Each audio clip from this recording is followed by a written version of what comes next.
नमस्कार, NockingNews.com में आपका स्वागत है। मैं हूं गिरिजेश वशिष्ठ। दुनिया में 7 में से 6 लोग अपने भविष्य को लेकर टेंशन में हैं। 7 में से 6 लोग को नहीं पता कि कल अच्छा होगा या बुरा होगा। 7 में से 6 लोगों को भविष्य को लेकर टेंशन ही टेंशन है। उनको समझ में नहीं आ रहा है कल क्या होने वाला है। ये दुनिया का आंकड़ा है, ये दुनिया की हालत है, जिस हालत में पूंजीवाद और अमेरिकी प्रभाव ने इस दुनिया को पहुंचा दिया है। और ये जो आंकड़ा 7 में से 6 वाला मैं आपको दे रहा हूं, ये ताजा आंकड़ा है जो यूनाइटेड नेशंस डेवलपमेंट प्रोग्राम यानी यूएनडीपी की एक डेवलपमेंट रिपोर्ट आती है, ह्यूमन डेवलपमेंट रिपोर्ट, ये वो नहीं है। ये सिक्योरिटी पे एक रिपोर्ट आई है उनकी, उस रिपोर्ट का निचोड़ है। ये रिपोर्ट क्या बताती है? भारत के लोग जैसे दुनिया झेल रही है वैसे भारत के लोग क्या झेल रहे हैं, भविष्य कैसे अंधकार में है और वो कौन कौन सी पूंजीवादी नीतियां हैं, उनकी एक झलक देने की कोशिश करूंगा, जिन्होंने लोगों का भविष्य असुरक्षित बना दिया है, कल बेहद चिंताजनक बना दिया है और इस दुनिया में हम भी अछूते नहीं हैं। कहीं मत जाइए, चैनल को सब्सक्राइब कर लीजिए। पूरी रिपोर्ट के बारे में बात करूंगा, भारत के संदर्भों में बात करूंगा, भारतीय उदाहरण देकर समझाऊंगा ताकि आप समझ सकें कि हमने क्या चुना था और वो हमें कहां ले आया है और कहां लेकर जा रहा है। अगर आप चैनल को सब्सक्राइब नहीं किया है तो सब्सक्राइब कर लें। अगर हमारी मदद करना चाहते हैं, हमारा यूपीआई आईडी डिस्क्रिप्शन में है, उसके जरिए आप हमें भुगतान कर सकते हैं। दोस्तों के साथ वीडियो साझा करने की शुरुआत वीडियो देखने से पहले भी आप कर सकते हैं। लिंक शेयर करें, उसके बाद साथ साथ भी देखें। मैं अभी हाजिर हुआ।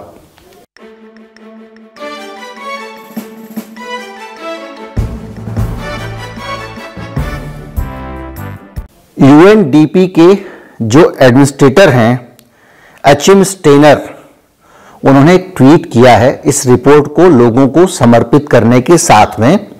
और इस ट्वीट में जो उन्होंने लिखा है वो अपने आप में हम सबके लिए सोचने के लिए मजबूर करने वाला है। हम सबके लिए नहीं, जो लोग कम से कम देश और समाज के लिए सोचते हैं, दुनिया के भविष्य के बारे में सोचते हैं और अपने भविष्य के बारे में सोचते हैं।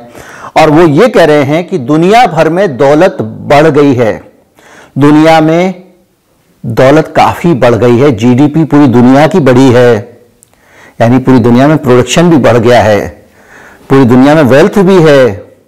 उसके बावजूद अधिकांश लोग भविष्य के खतरे को लेकर आशंकित हैं। उनको पता नहीं है कल क्या होगा।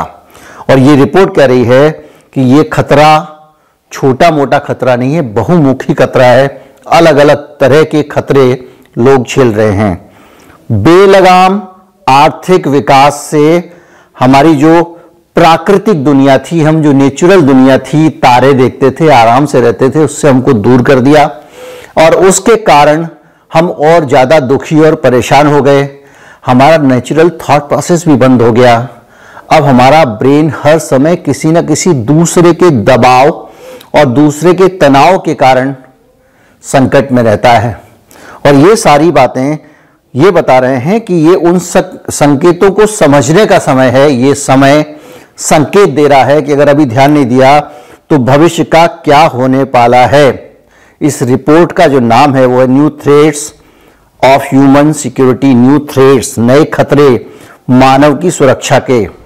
और ये बता रहा है कि किस तरह से जो डिस्कनेक्ट हुआ है मनुष्य का, उसके कारण हम सब लगातार संकट में पड़ते चले आ रहे हैं। ये तो हुई रिपोर्ट। अब रिपोर्ट को समझने का सिलसिला शुरू करते हैं। रिपोर्ट कह रही है कि पिछले 2 साल में, पहले हेल्थ वाले हिस्से को समझ लेते हैं।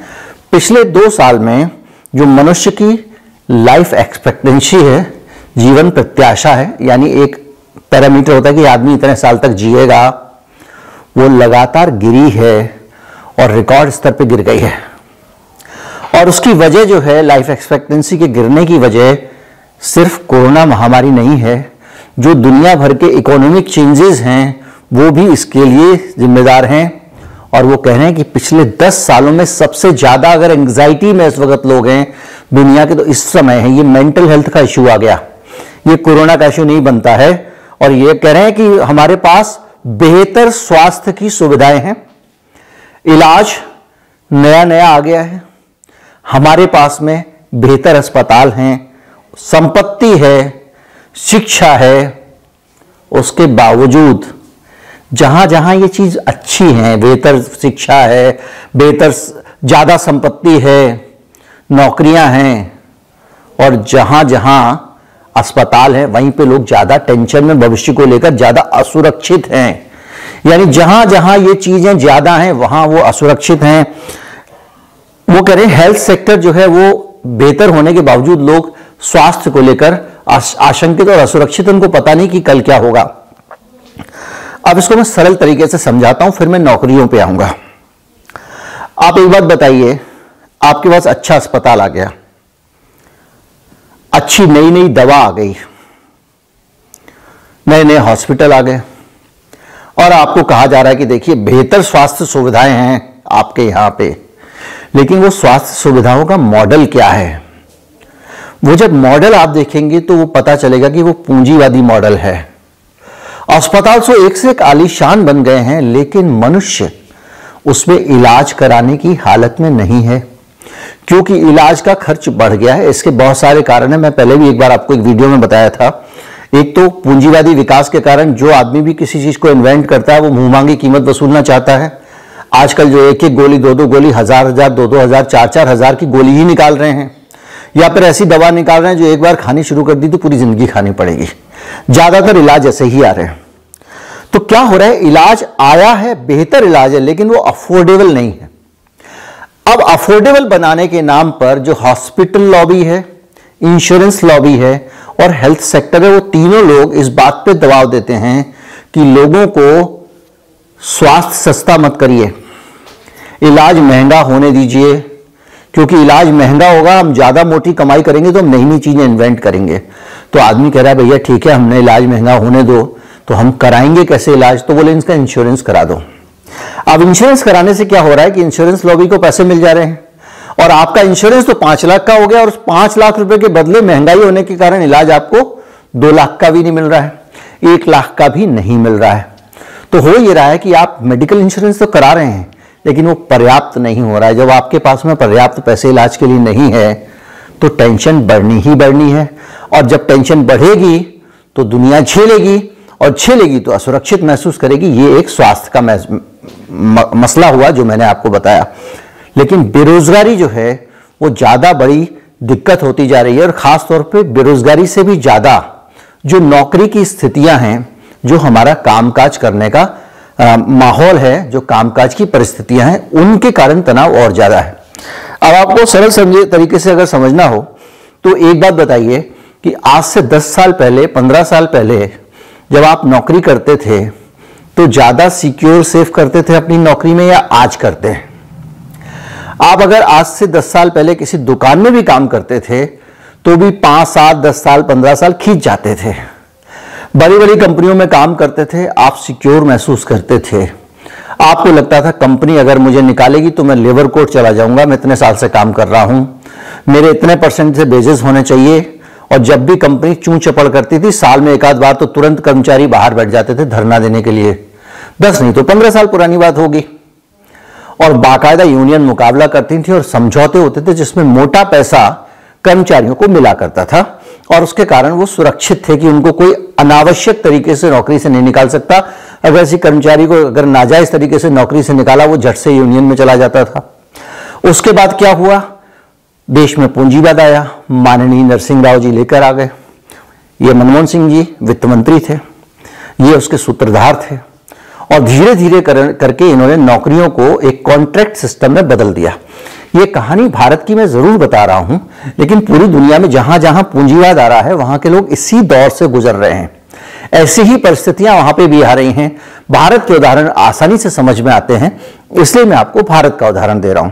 तो हमारे मनमोहन सिंह जी जो है वो बाकायदा इस देश में उनको ये लगा कि ये सो कर्मचारियों को प्रोटेक्शन मिला हुआ है, इसके कारण जो पूंजीपति है उसको माल सूतने में दिक्कत आती है, तो पूंजीपतियों की जिंदगी थोड़ी आसान कर दो। आसान क्या कर दो, कर्मचारियों के लिए पूरे श्रम कानून बदल दो और उनकी नौकरी की गारंटी धीरे धीरे कम कर दो। एक नया श्रम कानून अभी मोदी सरकार और ला रही है, इसके बाद और कम हो जाएगी। जब यूपी में अभी चुनाव चल रहे हैं, जब लॉकडाउन लगा तो सबसे पहला काम कोरोना मैनेजमेंट के लिए यूपी सरकार में योगी जी ने किया कि एक अध्यादेश लाके सारे श्रम कानूनों को शिथिल कर दिया ताकि कर्मचारी कोर्ट में भी ना जा सकें अगर उनके साथ कुछ गलत हो रहा है तो। लेबर कमिश्नर की ताकत एकदम कम कर दी गई, बाद में मामला हाईकोर्ट में पहुंचा।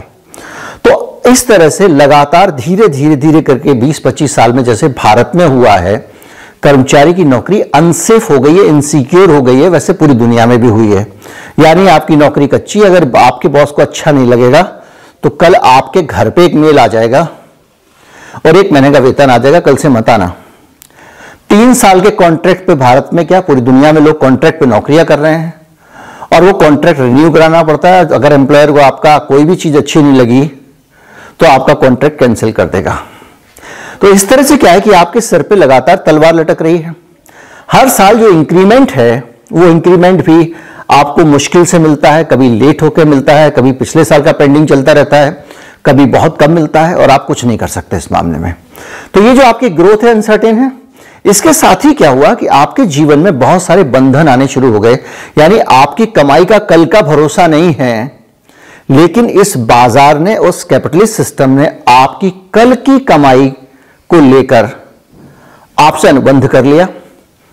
सरल भाषा में समझे, उन्होंने आपको एक घर दे दिया कि ये घर है, इसमें रहो, किराए से 3 गुनी रकम देना, सारा ब्याज ही होगा वैसे, वो किराए से 3 गुनी रकम देना 15 साल तक, उसके बाद ये घर तुम्हारा हो जाएगा, तो तुमने अपना घर खरीद लिया, जाओ।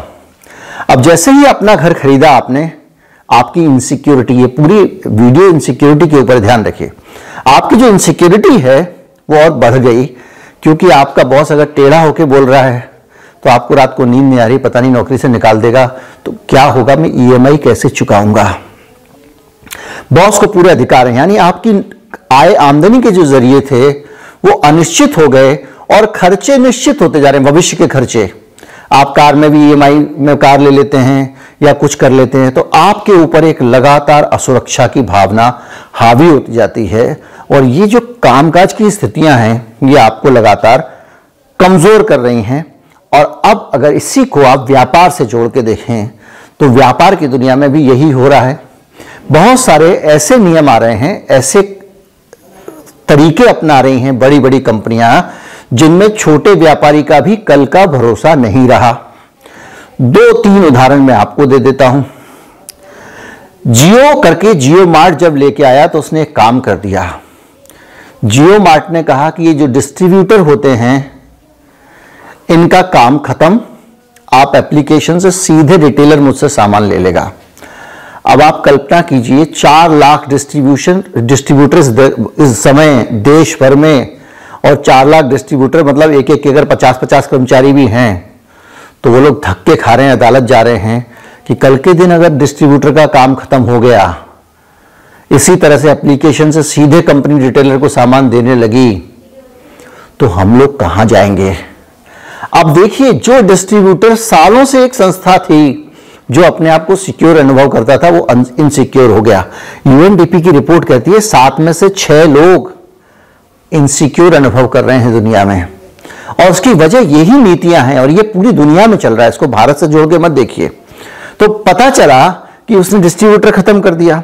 इसी तरह से आप कभी गौर करिएगा, मोबाइल फोन के किसी डीलर से मिलिएगा, वो आपको मोबाइल फोन अगर 22,000 रुपए का दे रहा है, उसको 21,500 का पड़ रहा है, तो 21,000 रुपए में वो ऑनलाइन अमेजोन या दूसरी संस्थाएं बेच रही हैं।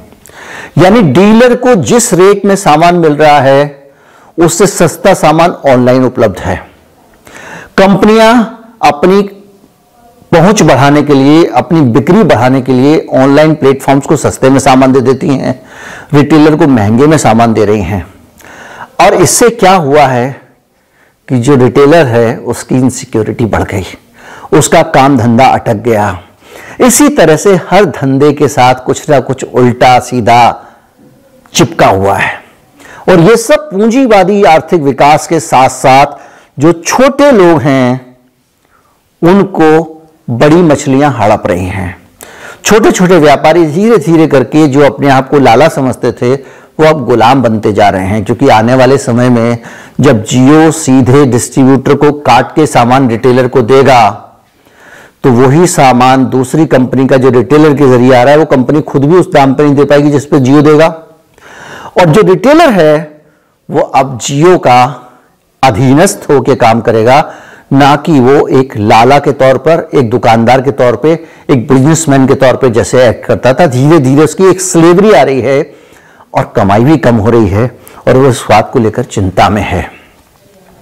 ये देशों के अंदर की समस्याएं हैं, लेकिन जो यूएनडीपी की रिपोर्ट कहती है कि समस्याएं देश के अंदर ही नहीं है, देशों के बीच में भी हैं और मनुष्य और प्रकृति के बीच में भी है।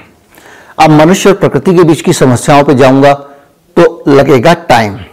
वो समस्याएं ऐसी हैं कि इस पूंजीवाद में जिस तरह से प्रकृति का दोहन किया है, अंधाधुंध पॉल्यूशन फैला रहा है, दुनिया भर की डिसबैलेंस मचा के रखे हुए हैं। दुनिया का सबसे बड़ा पॉल्यूटेंट जो है, प्लास्टिक पॉल्यूशन करने वाली कंपनी कोका कोला, एक उदाहरण मैं आपको दे रहा हूं। और ये अंधाधुंध, यानी कि आप अगर कोल्ड ड्रिंक की बोतल खरीदते हैं तो जो बोतल का कार्टन होता है ना, वो भी गत्ते का नहीं होता है, वो भी अब प्लास्टिक का होता है। तो इस तरह से लगातार प्रकृति का दोहन हो रहा है और उस समस्या की तरफ सरकारें ध्यान नहीं देती, क्योंकि सरकारें, कैपिटलिज्म का दौर है तो सरकारों का सारा फोकस बिजनेसमैन को खुश करने में है।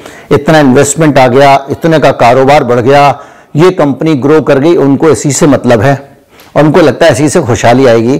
30 साल में खुशहाली गायब हो चुकी है, लोगों की खुशियां गायब हो चुकी हैं। कपड़े महंगे हैं तन पे, मोबाइल फोन है लोगों के पास में, मोबाइल में डाटा है, लेकिन खुशियां गायब हैं, क्योंकि ये कल रहेगा कि नहीं रहेगा पता नहीं है, कपड़े कल रहेंगे कि रहेंगे नहीं रहेंगे पता नहीं है, मकान कल रहेगा कि नहीं रहेगा पता नहीं है।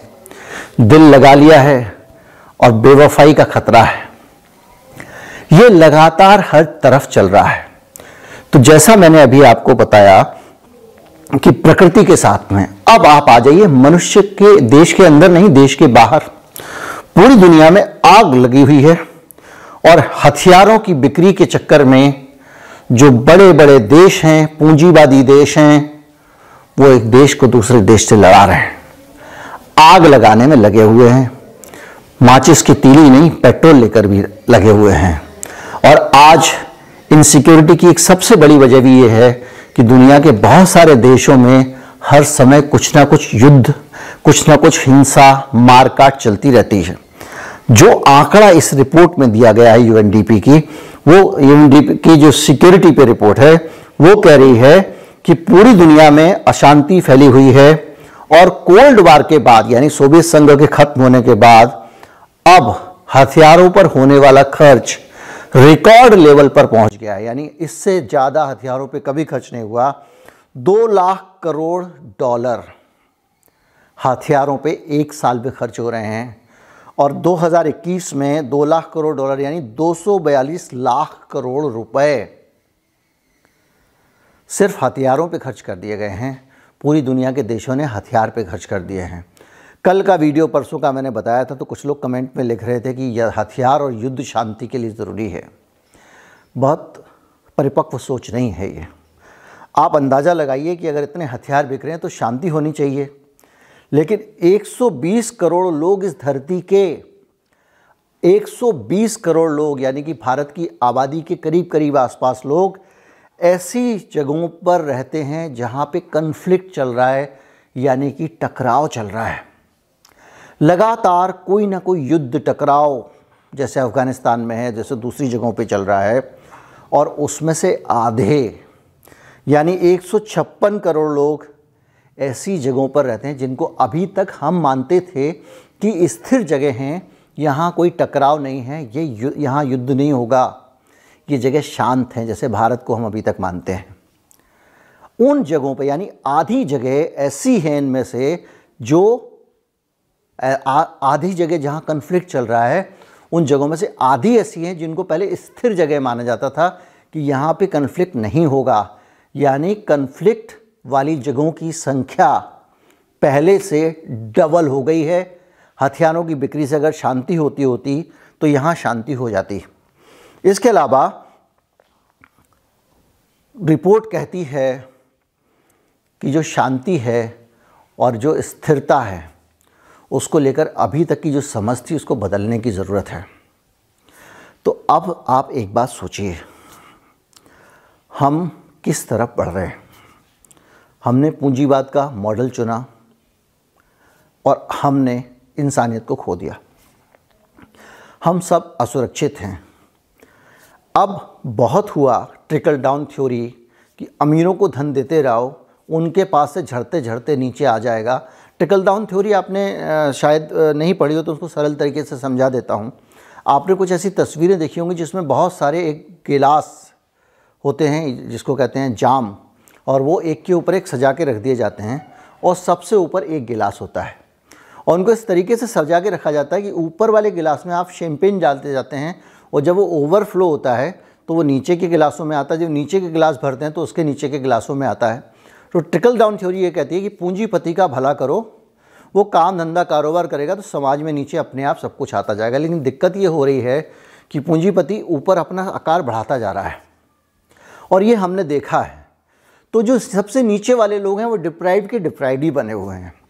अब आर्थिक विकास का एक नया मॉडल चुनने की आवश्यकता है, वो मॉडल जिसमें जड़ों में धन डाला जाए, जिसमें आम आदमी को पैसा दिया जाए।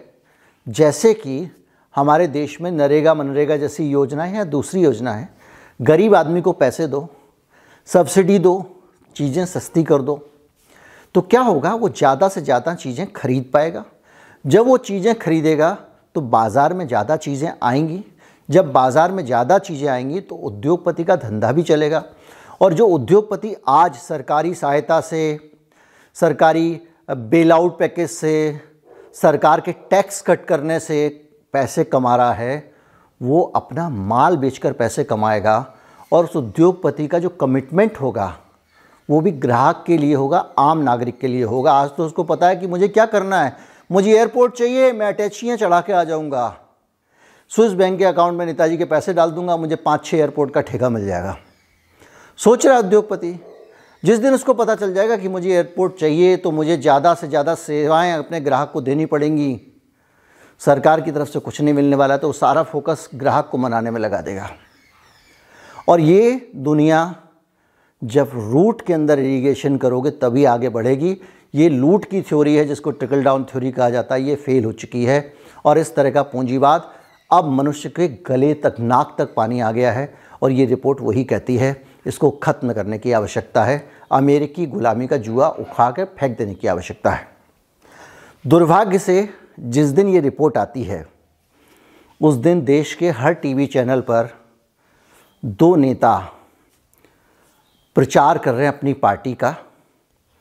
उसकी सूरत इंटरव्यू की दी गई हो या भाषण की दी गई हो या ट्वीट की दी गई हो, पूरे दिन चैनल जिस दिन मतदाता वोट डालने जा रहा है उस दिन मतदाता के वोट की निष्पक्षता को प्रभावित करने के लिए लगातार कुछ नेताओं का प्रचार चला रहे हैं।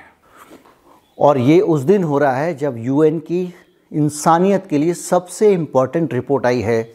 इस रिपोर्ट पे आज कवरेज होनी चाहिए थी, ये दशा लोगों को बतानी चाहिए थी, लेकिन वो चुनाव के प्रचार में लगे हुए हैं। और मीडिया चुनाव के प्रचार में इसलिए लगा हुआ है क्योंकि उसका भी जो बिज़नेस मॉडल है वो पीछे से पैसे का, उसको उद्योगपति पैसे देते हैं, उसको पूंजीपति पैसे देते हैं विज्ञापन के तौर पे, उसको सरकार से विज्ञापन मिलता है।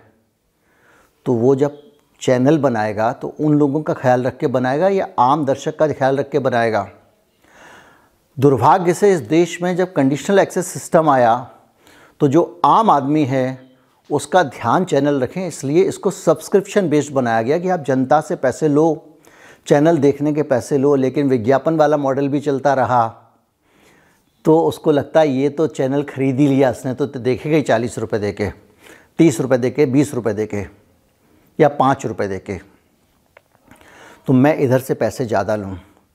यही तरीका है और यही वजह है कि लोग आपका ध्यान नहीं रखते हैं। इसीलिए हमारे जैसे मॉडल, विकिपीडिया जैसे मॉडल, द वायर जैसे मॉडल, द गार्जियन जैसे मॉडल, बहुत सारी दुनिया में ऐसे मॉडल्स आए हैं जो अपनी डिपेंडेंस सीधे दर्शक के ऊपर रखते हैं और वो ये मानते हैं कि हमारा दर्शक ज़रूरी नहीं है कि हमको भुगतान दे पाए या हम उससे भुगतान वसूलें, उससे बेहतर ये है कि हम उसके ऊपर छोड़ दें। और इसीलिए हम आपसे कहते हैं कि अगर हो सके तो हमारे चैनल को, अगर आप कुछ देना चाहते हैं तो आप भुगतान कर दें, अगर आप सक्षम हैं तो।